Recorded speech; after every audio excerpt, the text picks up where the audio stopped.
Rieccoci, primo sito al Pare, appuntamento al mercoledì, lunedì, gruppo TV7, diretta pagina Facebook. Collegati abbiamo, per il momento telefonicamente, abbiamo Daniele Garbo da Roma e Gianni De Biasi. Però prima vado dalla Bette redazione, se ha novità dal web, Elisabetta.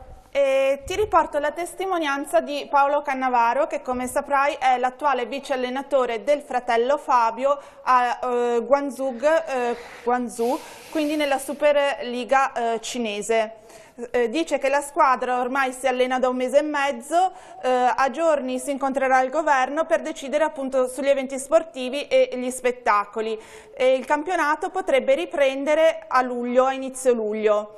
E qui, cioè in Cina, si stanno attuando misure di controllo molto severe e addirittura anche quando i giocatori, gli allenatori arrivano al centro sportivo, anche le automobili vengono sterilizzate una per una. Fanno l'autolavaggio.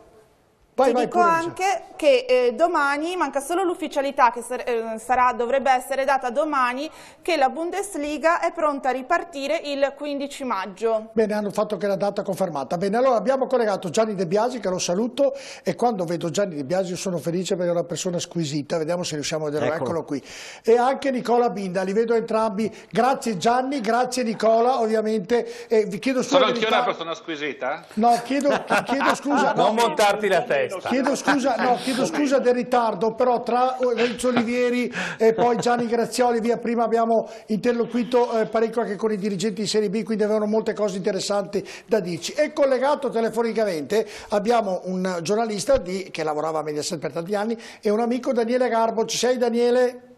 Ci sono, ciao Giorgio, buonasera anche a Gianni e a Nicola. Beh, lui ci vede perché a Roma Ciao, ovviamente Daniele. ci vede. Allora, comincio da Gianni De Biasi per iniziare a sentire il suo pensiero di questa situazione e come vedrà il futuro per quanto riguarda la continuazione o meno del calcio di Serie A, e poi a Nicola Binda che lo segue molto attentamente di Serie B, di Serie C l'abbiamo detto e ridetto. Gianni. Allora Giorgio, ciao, buonasera a tutti, sono contento che tu mi fai parlare prima di Nicola Binda, che è un ragazzo che ho fatto crescere io nel giornalismo e adesso lo sto tutelando con il mio amico Urbano Cairo, che sennò lo mandava a casa immediatamente. E diciamo che tutto sommato è una situazione che non si è ancora dipanata al meglio. Credo che dal punto di vista generale abbiamo qualche difficoltà, perché la differenza tra noi e gli altri paesi è il numero di contagi nostri. Parlo dell'Italia a confronto alla Germania, perché domenica mattina parlavo con Nello Di Martino, che è il team manager dell'Hertha Berlino, mi diceva che lui pensava che cominciassero il 23. Oggi sento forse il 15, però la Germania ha avuto meno casi, sono stati forse più bravi di noi, forse sono stati più fortunati, non lo so. Però la cosa che mi lascia un po' perplesso è chi ci guida dall'alto, e parlo a livello politico. Credo che nell'interesse di tutti sia quello di conservare e di tenere in grande considerazione la salute pubblica, che quello è il primo principio fondamentale. L'altro è quello che bisogna conoscere perlomeno come sono strutturate le società di calcio, perlomeno quelle di un certo livello, e che debbano avere non dico dei riguardi, ma debbano essere considerati in maniera diversa da strutture che possono avere delle difficoltà. Quando io sento che i giocatori possono allenarsi individualmente, questo era il diktat iniziale, ma non potevano andare nei loro centri sportivi, mi sembra veramente una delle più grosse cavolate, per non dire una cosa più grossa, in termini molto più paesani, che si possa dire, perché dentro un centro sportivo di una società ci sono tutte le cose che funzionano a meraviglia in qualsiasi contesto, che sia che uno abbia un campo, che ne abbia 2, che ne abbia 7, che ne abbia 100, ma ci sono delle regole che si devono osservare. Se uno lo mandi ad allenarsi nel sottopassaggio di casa sua, all'acqua Cetosa o non so, al parco del Giambellino a Milano, non so come sia, com'è Binda il parco del Giambellino, tu che lo conosci? Non so, io sono 2 mesi che non vado a Milano e sto bene qua sul mio lago e quindi sono tranquillo. Senti, no, Gianni De Biasi, Nicola Binda e anche Daniele Garbo, voglio con voi anche entrare in un argomento che abbiamo sentito tutto e tanto, però una cosa che reputo personalmente fondamentale, vedere Juventus-Inter senza pubblico, mi sono chiesto se continuano il campionato, vedere la finale di Champions League senza pubblico, mi spiegate che senso ha? Vedere stadi vuoti per interessi economici di andare avanti senza il pubblico. È giusto secondo voi? Va bene lo stesso, ma chi se ne frega del pubblico? Cioè che considerazione abbiamo in questo momento se vogliamo continuare senza il pubblico, che sono loro i protagonisti del calcio, della popolarità, dei soldi e di tant'altro? E noi ci diciamo, ma chi se ne frega, basta farlo in televisione. Trovate corretto questo? Gianni e poi Nicola. Parto io, Nicola, scusa, stai lì un attimo. Se la mia guida spirituale, ci mancherebbe altro. No, credo che il calcio sia bellissimo proprio perché c'è uno spettacolo attorno a dei protagonisti che sono nel terreno di gioco. Credo che il pubblico sia una parte fondamentale perché lo spettacolo arrivi poi anche nelle case di chi fruisce solo con i mezzi televisivi. Credo che sia fondamentale, però oggi tu capisci che non è possibile mettere insieme gente. Io mi sono veramente meravigliato quando in Inghilterra Liverpool in Champions League, Atletico di Madrid. Nicola, tu che Atletico di Madrid, ragazzi, 70.000 persone, una vicina all'altra, e poi ti domandi, oggi l'Inghilterra è il primo paese nella comunità europea per morti per coronavirus. Però io il credo pubblico, veramente che sia una cosa che lascia... Tutto giusto, che lascia basiti tutti. Però Nicola, poi ritorniamo anche nella parte tecnica, però Nicola Binda, onestamente, obiettivamente, il pubblico è trattato male in questo. Va bene, tutte le considerazioni che fate, anche quella di Gianni ora è corretta, però onestamente bisogna dire, è quasi come dire, ma chi se ne frega gli interessati. Andiamo avanti, prendiamo l'ultima rata delle televisioni, finiamo il campionato, prendiamo i soldi della Champions e noi ci risistemiamo economicamente e poi, ma chi se ne frega del pubblico? Posso avere una brutale considerazione così, Nicola Binda? Intanto ho visto inquadrato anche il mio amico Jacopo Tognon e ci tengo a salutarlo. Nicola. Giorgio, è brutto dirlo, ma quello del pubblico oggi è l'ultimo dei problemi. Certo, le partite a porte chiuse perdono tantissimo, gli stessi giocatori ne risentono, lo spettacolo ne risente, ma oggi è l'ultimo dei problemi, perché oggi veramente il calcio deve fare altre valutazioni. Oggi il calcio non deve essere visto solo come uno sport, uno spettacolo, un divertimento. Oggi lo sport, il calcio, è messo in ginocchio, è una questione di sopravvivenza riprendere a giocare le partite, perché se il calcio non riparte, se le aziende non si rimettono a incassare, vanno in grosse difficoltà e rischiano di saltare per aria e di mettere in pericolo il futuro del calcio italiano. Quindi oggi riprendere, riattivare il meccanismo dei diritti televisivi, prendere quest'ultima rata che Sky e DAZN sembra non vogliano pagare, le società non è che le vogliono prendere quei soldi per ingordigia, li vogliono prendere perché gli serve per sistemare i loro bilanci, se no saltano per aria. Quindi, fatto salvo che la salute è la priorità assoluta e quindi se si frena adesso è solo perché c'è il rischio ancora di contagi, quindi tutti sono molto prudenti per questo motivo. Ma dall'altra parte chi spinge non è che spinge perché vuole vincere lo scudetto, vuole andare in Champions League o vuole andare in Coppa UEFA, vuole tornare in campo perché deve assolutamente riprendere a fatturare per sistemare i propri conti, che è determinante per il futuro del calcio italiano, non solo per l'esito di un campionato. Daniele Garbo. Io sottoscrivo al 100% quello che ha detto. Alziamo l'audio, grazie regia. Mi sentite? Sì, vai pure. Ecco. No, dicevo che sottoscrivo al 100% quello che ha detto Nicola Binda. È chiaro che in questo momento se dovesse ripartire il campionato non sarà più calcio, ma sarà qualcosa che assomiglia al calcio, perché il calcio senza spettatori è un'altra cosa, lo sappiamo tutti benissimo. Ormai il campionato è comunque falsato, si cercherà in qualche modo di portarlo a termine, come ha detto Nicola, soprattutto per salvare i bilanci di forse metà delle società di Serie A, ma non solo quelle, anche quelle di Serie B, di Serie C, per salvare anche tutto lo sport italiano che dipende in gran parte dal calcio. Quindi credo che questo tentativo vada fatto assolutamente ed è giusto e corretto il comportamento della Federcalcio. Dopodiché, se non si potrà fare, sarà il governo a dover prendere questa decisione di non andare avanti, di non provarci. Però io credo, faccio un'ultima considerazione e poi vi lascio la parola. Io capisco tutte le preoccupazioni, la salute è la cosa fondamentale ovviamente, non solo per i calciatori, per le loro famiglie, per tutti quanti. Però io credo che la fase più delicata sia questa, cioè quella in cui i giocatori rientrano, tornano ad allenarsi prima un po' alla volta singolarmente, poi in gruppo.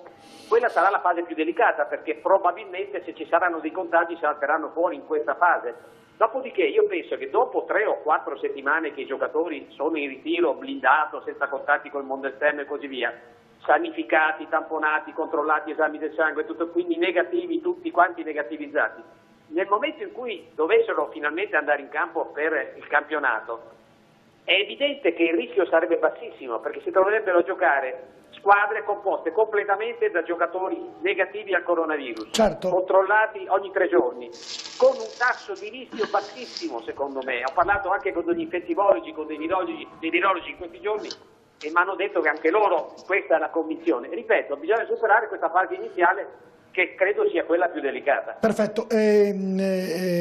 Nicola Binda, allora mi sembra di aver capito questa sera, io ti dico le probabilità che ho recepito, correggimi se non sono errate: la 99 su 100 ripartirà, la B ni, la C no. Questi sono i risultati che ho recepito questa sera. La B davvero ni, no, sì? Secondo te, tu che la segui attentamente e conosci tutti, ma dico tutti davvero i protagonisti, secondo te la B non avrà i protocolli che ha la Serie A, i soldi per i medici, i tamponi, gli alberghi, gli autobus, la sanificazione di tutto? È così? La B rischia forte anche la B secondo te?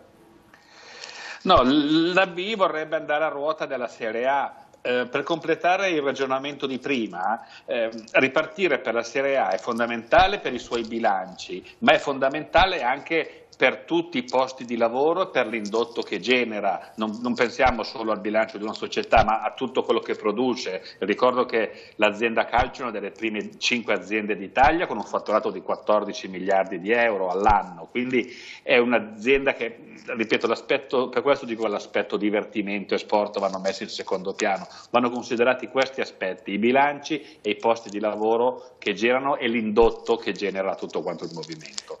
Detto questo, la Serie B vuole andare a ruota della Serie A, aspettare che riparta la Serie A e nel più breve tempo possibile rimettersi in marcia anche lei dopo 1 mese o 2 mesi, sapendo che mentre per finire la Serie A c'è questa data del 2 agosto indicata, per non dire imposta dall'UEFA per indicare le squadre delle prossime coppe europee, la Serie B non ha questo vincolo e quindi può andare più in là. Però chiaramente si creerebbe un problema di mancata sovrapposizione, ossia la Serie B può finire 3 mesi dopo la Serie A, quindi per rimettersi poi in pari ci vorrà del tempo, certo. Un problema successivo. Di sicuro ecco, la Serie B aspetta che parta la Serie A, aspetta che il problema contagio cali, che la situazione si tranquillizzi un po', questa fase 2 è decisiva, perché se la fase 2 fa riesplodere il problema andiamo a casa tutti, se invece la fase 2 viene gestita con intelligenza i contagi non ripartono e quindi questo protocollo molto severo, impegnativo e oneroso per la Serie A può essere applicato in maniera ridotta, rimodellata e rivisitata anche per la Serie B e quindi avere anche lì le condizioni di sicurezza. Nicola, hai fatto un ragionamento che merita una domanda, anche se esco dal ragionamento che stiamo facendo questa sera. Tu hai detto devono riprendere perché altrimenti è una catastrofe economica, visto che il calcio fa 14 miliardi di indotti, di fatturato e di tant'altro. La domanda che ti faccio, togliamo il momento difficile del coronavirus, vuol dire che il calcio guarda più gli interessi economici che la vera fase sportiva di lealtà, di sport e di divertimento? Oggi si guarda più la parte economica, gli interessi, più che il risultato sportivo, la passione e tant'altro. È una domanda, visto che sei entrato tu nel tema, è una domanda che va fuori del coronavirus questo. No, diciamo che ognuno deve fare la sua parte, è giusto che la passione e il divertimento così lo vivano i tifosi, mentre i dirigenti di certe aziende, io le chiamo aziende oramai le società di calcio, che fatturano tanti miliardi, che fatturano milioni e milioni di euro, abbiano una visione del calcio non solo prettamente sportiva, ma aziendale. Non è che è un giochino la società di calcio, sì, la squadra di promozione può essere un giochino, ma in Serie A non sono dei giochini, questi sono vagonati di milioni di euro, quindi i dirigenti hanno perso di Serie A, hanno perso sicuramente tutto l'aspetto romantico e sportivo, insomma è rimasto ben poco. Quella è una cosa che deve rimanere alla gente, ai tifosi, a quelli che vanno allo stadio per vedere le partite e divertirsi, quello sì, ma ai dirigenti chiaramente, visto il livello, sarebbe grave se ragionassero solo con il cuore e non con il cervello. Sei stato esaustivo. Jacopo Tognon, Piero del Carbonare, Stefano Edel, potete chiedere agli ospiti, a Gianni De Biasi e... Saluto anche loro, non li avevo visti, chiedo scusa a tutti amici. Ciao miei. Nicola, Ecco, ti vai. vedo con Buonasera a piacere, tutti. tanti anni che non ci si vede, come stai? Bene? dimenticato prima. Ti vedo in grande forma Nicola. Ti ha salutato che Gianni De Biasi. Mettiamo pure che Gianni De Biasi è in video, Salve grazie Gianni, Claudio. mister, Caro Pieraldo, che piacere vederti. che bello vederci proprio, veramente. Torniamo indietro di 2 o 3 anni. Oltre ai saluti. Finisci io, poi vengo da te. Sì. Prego, li mettiamo pure i video Claudio, Sì. se riusciamo. Vai pure. No, prego. stavo dicendo, volevo dire a Nicola che sì, sperando che la fase 2 proceda nel migliore dei modi. Altrimenti sarebbero guai, ma i guai del calcio, se non va bene la fase 2, sono niente confronto a quello che si crea a livello paese. Per cui questo è fondamentale, che la fase 2 possa proseguire, meglio, possa andare come tutti quanti ci auguriamo, perché tutti quanti, sarebbe già è una catastrofe, dopo non so cosa possa diventare. No. Ad ogni modo, Certo, no, hai fatto Pieraldo. l'analisi perfetta, Nicola, per quanto riguarda il discorso di cosa interessa a questi presidenti di Serie A, che a loro interessa solo l'aspetto economico. Giustamente, come dici te, poi l'aspetto sportivo riguarda solo i tifosi, ma ai presidenti interessa solo ed esclusivamente il fattore economico, perché è un'azienda che genera milioni e milioni di euro. Purtroppo è tutta la sera che parliamo di questi problemi qui. Pieraldo, mi permetto, chiaramente stiamo parlando di calcio stasera, non Certo. è che voglio non parlare dei problemi a tutta l'economia italiana che genera questa situazione. Stasera parliamo di calcio e quindi mi riferivo a quello. Chiaramente, ripeto, il calcio con 14 miliardi di euro fatturati all'anno, ripeto 14 miliardi di euro, è una delle prime 5 aziende italiane, non dimentichiamole, però ciò non vuol dire che tutte le altre attività industriali italiane non meritano la stessa attenzione e lo stesso rispetto. Non era un appunto che ti facevo, era una considerazione certo, che facevo, che purtroppo ce l'auguriamo tutti che la fase 2 possa andare come tutti speriamo, perché altrimenti il dramma diventa ancora più immenso di quello che è adesso. Jacopo, Stefano, potete interagire con gli ospiti. Ricordate che c'è che Daniele Garbo collegato telefonicamente. Volevo fare un intervento. Beh, primo un saluto anche a Gianni De Biasi, che prima non ho salutato, di cui ricordo un piccolo aneddoto simpatico: un viaggio insieme in aereo, un Ginevra-Roma, dopo la tua deposizione nel caso Serbia-Albania, quando tu eri allenatore dell'Albania.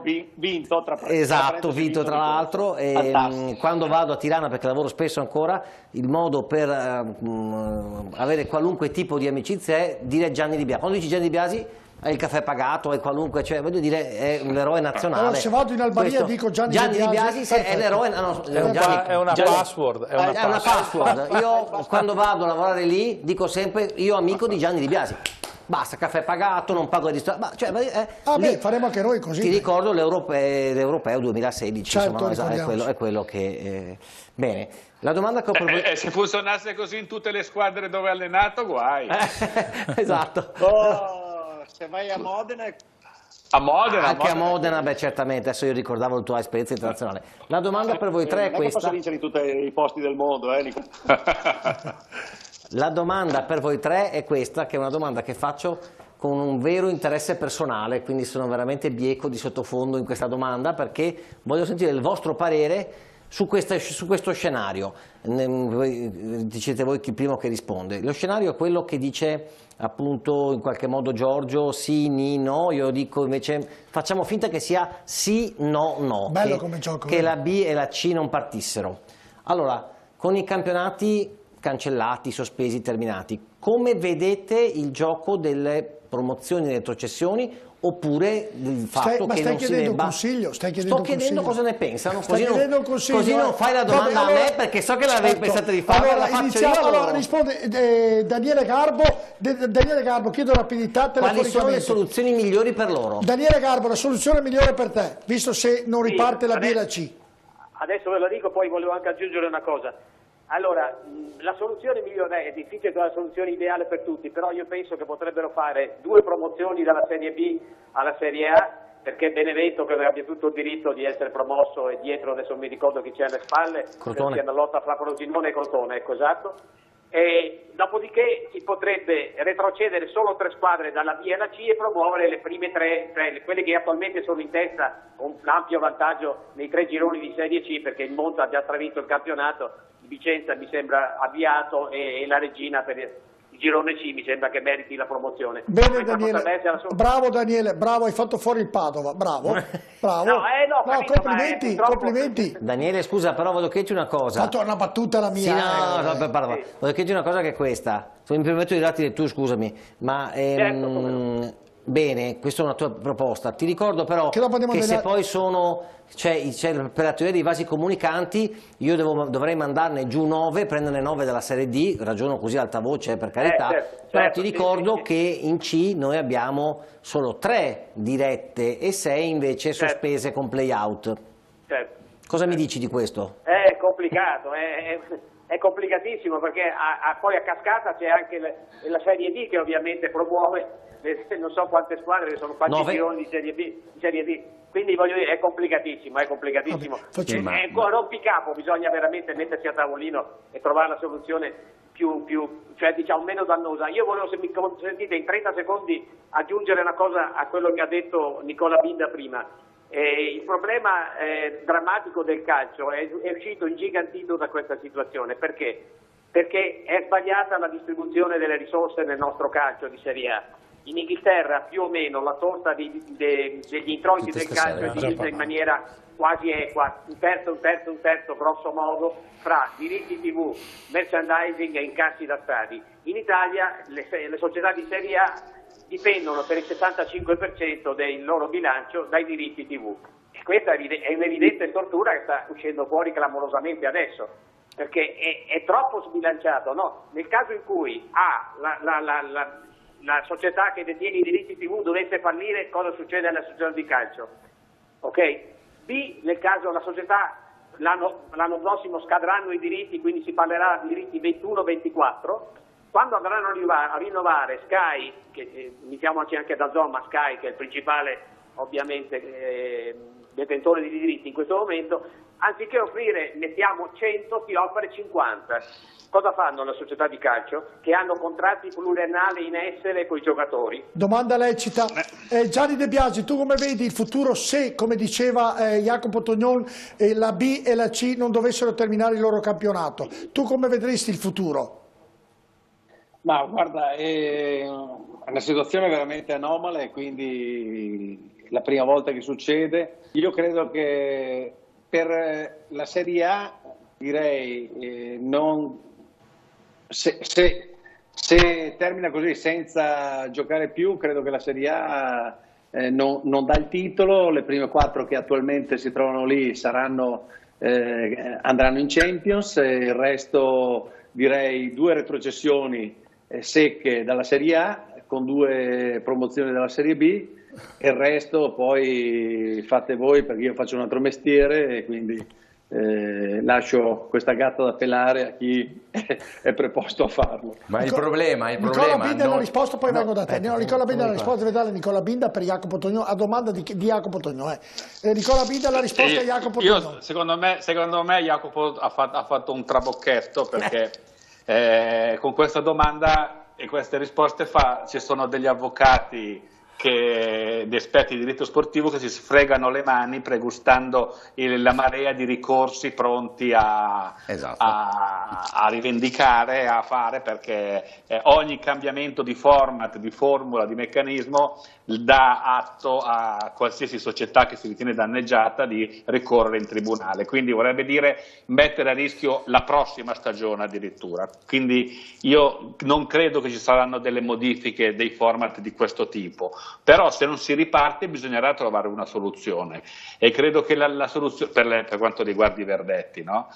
Al di là delle rivendicazioni che può fare ogni singolo, il Benevento ha già vinto il campionato, il Monza l'ha già vinto, la Regina anche, il Vicenza quasi, insomma ognuno può rivendicare quello che vuole, ma andrebbero messe da parte queste cose adesso, anche se va tenuto conto il campionato, per carità, però credo che la soluzione si possa trovare in due modi, cioè unendo due fattori. Il primo è il governo, o comunque la magistratura, adesso non vorrei dire un termine sbagliato, però facendo veramente, mettendo questo muro che dice quello che facciamo è per motivi di causa maggiore, quindi è successo un fatto, una tragedia immane, quindi facciamo un provvedimento che sia inattaccabile a livello legale, quindi sappiate che potete fare tutti i ricorsi che volete, ma ogni tribunale li respingerà, quindi perdete tempo e soldi a farli, e quindi occorre una presa di posizione forte da parte del governo sotto questo punto di vista. E poi la soluzione si può trovare nelle pieghe del regolamento, che comunque prevede qualche soluzione del genere, è un po' nascosta, però quando per esempio la Lega Pro ha studiato i coefficienti per pareggiare le squadre per fare le graduatorie dei playoff, ha scritto una specie di regolamento che non è escluso che non venga utilizzata anche per decretare l'eventuale quarta promozione, senza fare questo sorteggio, che è una soluzione pure prevista dal regolamento, perché il sorteggio è l'ultima ipotesi, scritta però, non è che inventata, è scritta nel regolamento, ma è l'ultima. Prima c'è l'utilizzo di questi coefficienti che, ripeto, con le spalle coperte dalla garanzia che ogni ricorso viene respinto, è una carta che puoi giocare per decretare le promozioni e le retrocessioni. Hai preso appunti, ho visto già che hai preso appunti e sorrideva. Nicola Binda stava sorridendo, Jacopo Tognone, sulle vostre dichiarazioni. Perché è preparato? Sì, allora, Stefano Edel, poi Piero Carbonale su questi ragionamenti con i nostri ospiti collegati. Stefano Edel. Innanzitutto li saluto tutti e due perché sono due amici. Ma ciao Ciccio. Anche Daniele perché è a Roma, ma lo vedo di meno. Io faccio solo una considerazione, vorrei da voi proprio una risposta secca. Ma quanto, se dovesse riprendere, come si auspica, almeno la Serie A, con questo punto interrogativo sulla B e con la C, che a mio modo di vedere non ce la fa riprendere, ma quanto squallido è dover, anche per chi va in panchina o in campo, o per chi come noi addetti ai lavori è in tribuna, dover seguire partite a porte chiuse fino alla conclusione della stagione. Perché io credo che anche questo falsi i campionati. Perché se voi andate a sentire, io ho visto, Nicola, l'ultima partita con Giorgio, Cittadella-Pordenone, il 7 marzo. A porte chiuse, eravamo 30 gatti tra virgolette, in tribuna, e c'erano le due squadre. Sentivamo benissimo tutto, perché tu conosci il tombolato, è abbastanza vicino alla tribuna al campo. Ma quanto squallido è? Cioè io credo, non avevo mai visto una partita a porte chiuse.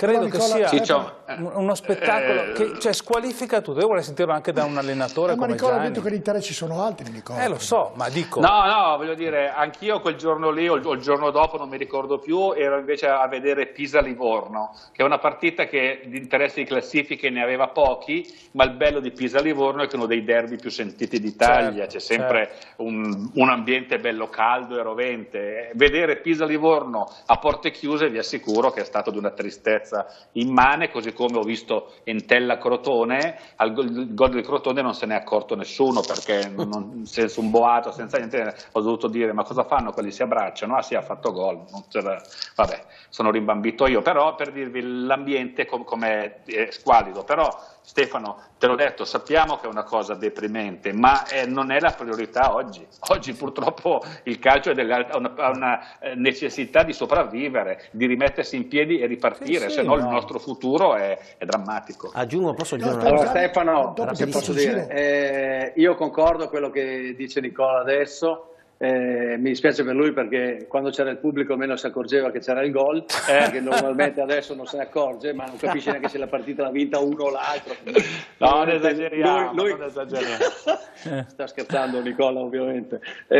No, la cosa fondamentale secondo me è che la partita va vissuta con tutto il calore, con tutte le coreografie, con tutto quello che fa parte del gioco del calcio. Però oggi dobbiamo pensare che se vogliamo finire il campionato di Serie A bisogna finirlo a porte chiuse, cercando di mantenere il più possibile il distacco sociale, tra virgolette, al tempo stesso con tamponi, visite continue, inizialmente fin quando non si ha la certezza che tutti i calciatori sono negativi, di stare il più lontano possibile, dopodiché dove li mandi i calciatori? A casa, dove i propri figli possono essere usciti e aver avuto un contagio con qualche altro amichetto che... No, il protocollo non lo prevede questo. No, ti dico a quel punto lì si resta in clausura, tra virgolette, fino alla fine della stagione. Questo è il concetto. Ma il protocollo dice quello, ma il problema Nicola, è... l'avevo detto 2 mesi fa a un gruppo di amici, direttori sportivi, di come poteva essere risolta questa situazione qui in un momento particolare. L'ho detto 2 mesi fa ed era esattamente il protocollo che è stato preso oggi dalla federazione. Piraldo, volevi intervenire? Era un pensiero fatto su un ragionamento logico, non su delle ha risposto per primo, stupidate. No, Daniele ha risposto per primo, rispondo a Stefano perché Daniele ha risposto per primo. Ritornavo sul discorso del criterio di promozioni, via dicendo, eventualmente, perché il problema non sarà sul fatto delle promozioni, il problema sarà sul fatto delle retrocessioni, perché chi retrocede dalla A alla B è un dramma, chi retrocede dalla B alla C è un dramma ancora più grande, per cui lì saranno i problemi, perché per le promozioni gli vanno bene tutti. Certo. Credo non sia un problema. Beh, insomma, poi sulla Serie A che va in B, visti certi paracaduti che sono stati... E dalla C e dalla B alla C, allora? Dalla B alla C è un altro conto, ma dalla A alla B non vedo grossi problemi. Più per le retrocessioni... Benevento, Frosinone, Docet e Crotone pure. Ogni anno riescono a rifare le squadre anche perché hanno fior di milioni di euro. Però tutto bello quello che si è detto, tutto giusto quello che si è detto stasera, ma non si è mai parlato di quello che una volta finito, che sarà come sarà finita, quale sarà il calcio l'anno prossimo, la stagione prossima? Allora, la domanda... Quale sarà perché credo che non possono iniziare i campionati se iniziano a settembre a porte aperte. Credo di no. Quali saranno gli sponsor che sosterranno le squadre minori? Era la domanda che volevo fare, poi concedo ovviamente gli ospiti e ovviamente li ringrazio visto l'orario, Gianni De Biasi e anche Nicola Binda e Daniele Garbo. La domanda è a tutti, ve la faccio. Era inerente più o meno a quello che stava dicendo Piraldo. Come riprenderà le varie categorie, tranne la A, che magari quella ha le possibilità delle televisioni, ma già da televisione mi sembra di aver capito che i vari Sky, i vari DAZN daranno meno, ma nelle altre categorie dove gli sponsor, quelli praticamente, Nicola, che mantengono le società di Serie C del paese, della cittadina, che danno i 30, i 50, i 100.000 euro, metteranno i propri soldi nelle proprie aziende che non vanno male. Questo è il vero problema, che l'abbiamo parlato prima. Cosa succederà? Perché il problema è domani cosa succederà anche, oltre che nel campionato imminente. Ti posso rispondere io per primo? Rispondi per primo, certo. È questo che ti do l'esempio del nostro direttivo di Lega di ieri. Un imprenditore importantissimo, presidente del Catanzaro, Floriano Noto, imprenditore della grande distribuzione, quindi un imprenditore molto solido, uno dei grandi big. Mi ha detto, sai che c'è? È vero, dovremmo abituarci al calcio senza pubblico, e anche per un periodo piuttosto lungo di tempo. Probabilmente la Serie A, la Champions, le grandi manifestazioni diventano un principio di entertainment, di divertimento, ma qui parliamo di dimensioni completamente diverse dalle nostre, penso alla Serie C. Lui dice: io avevo 35 sponsor, 40, già 30 mi hanno detto scusami tanto, ovviamente non ti pago la rata di quest'anno, il prossimo anno neanche si immaginano, ma intanto non ti chiudo neanche quest'anno. Ho giocato l'ultima partita in Italia, l'ultima partita professionistica giocata prima del lockdown, è stata Catanzaro-Bari. In altre situazioni avrebbe fatto 100-150 mila euro di incassi e ti paghi due giocatori quasi, insomma, non li hai presi. Quindi no ricavi da botteghino, no sponsor locali, no diritti TV, perché noi in questa battaglia del grano i 225 milioni della rata. Sai quanti soldi vanno alla Serie C di questi 225? 5 milioni. 5 milioni? La risposta. Dividi per 60 quanto fa? Quindi Jacopo, questo l'abbiamo detto, la risposta. Quindi la risposta è che siamo nelle mani di Dio e della mutualità e della Melandri in questo momento, perché se non ho ricavi da botteghino e non ho ricavi da sponsor, ma mi dici chi si iscrive il prossimo anno? È quello che sto dicendo e chiedendo. Allora aspetta, allora c'è un altro tema. Se io libero il cosiddetto collateral cash, cioè per farti entrare, quello che diceva Bedin giustamente prima, che ho provato a farvi capire, ho provato a dire, e che non ho avuto il coraggio di chiedere a Grazioli per ragioni di tempo televisivo, ma è la vera domanda. Cioè, se io ti dico, sai che c'è, non riesco a fare il torneo, allora entrate intanto e poi vediamo con le garanzie, le sistemiamo, c'è un pacchetto degli studi approfonditi, ma di fatto io non impiego euro zero, cioè per sedermi a giocare non devo tirare fuori 800.000 euro come la B, cash subito, cash perché devo coprire la federazione, e dopodiché mi siedo e vedo, ma devo tirare fuori 0 euro. E tu capisci che posso creare situazioni come Cesena che salta, l'Avellino dei tempi che furono. Ecco, e quindi questo contemperamento tragico tra il tentativo di aiutare, al suo tempo però la paura di creare un gap e di tornare indietro con barricaderi o avventurieri, è il vero nodo da risolvere. Solo quando risolvi questo tu riesci a allora si iscrivono solo società solide. Ma basta. Senti però, ma bisogna arrivare a questo. Aspetta Peraldo, ti faccio un'altra domanda. Secondo te, prendiamo un big match della C, Ternana contro Catania, ti prendo due piazze importanti. Puoi fare che Padova Vicenza, no? Sì, dico due piazze importanti che prima mi sono venute in mente, perché penso al numero di abbonati eccetera. A porte chiuse, che appeal ha?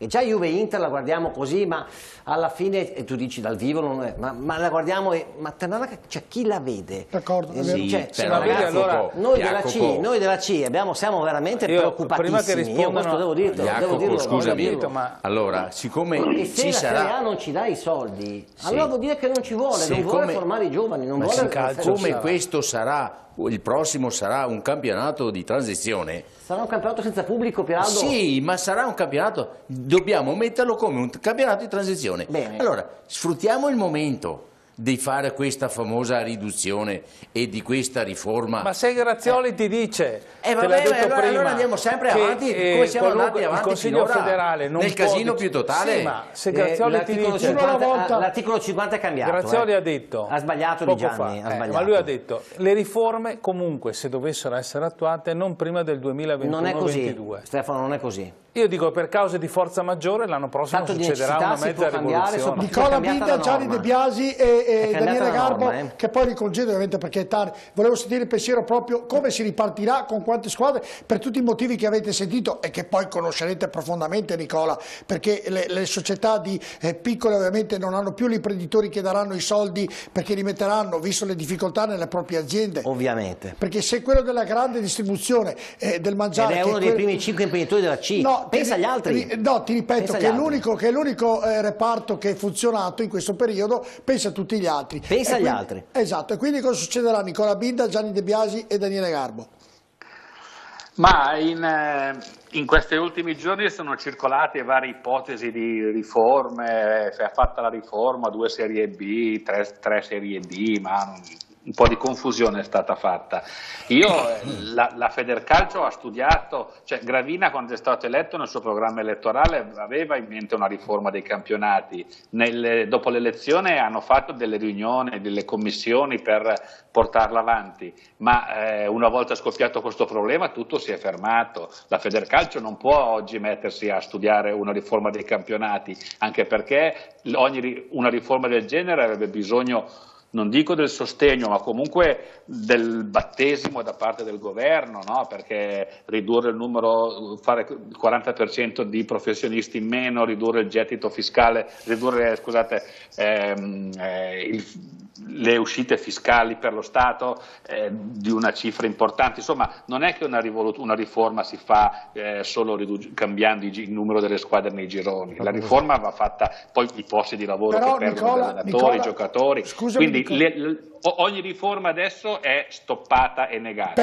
L'unica riforma che ci sarà la selezione naturale, naturale che verrà fatta con le squadre che non potranno iscriversi. Allora, quindi in virtù della cosa naturale che dovrà avvenire, per motivi che abbiamo discusso, già lì si può fare la riforma, perché se non si iscriveranno un tot di squadre per i motivi che abbiamo detto, già lì credo che le federazioni potrebbero rivalutare anche l'organizzazione dei campionati. Sarebbe l'occasione giusta. Sì, però Giorgio, scusami, un conto è voglio dire, fare anziché 3 gironi di Serie C farne 2, un conto è farne 2 di Serie B, per dirti, cioè sarebbe una cosa un po' illogica. Quella dei 2 di Serie B, momento, Nicola, è veramente una notizia con poco fondamento, perché, sono d'accordo ovviamente presuppone dei cambi. L'ho vista così. Però voglio dire, quando io non so se verranno studiate magari delle preiscrizioni da parte della Lega Pro, magari Jacopo mi può rispondere, cioè capire quante squadre intendono partecipare, poi come ci sediamo al tavolino e vediamo, ma riuscire a capire almeno su 60 che sono oggi,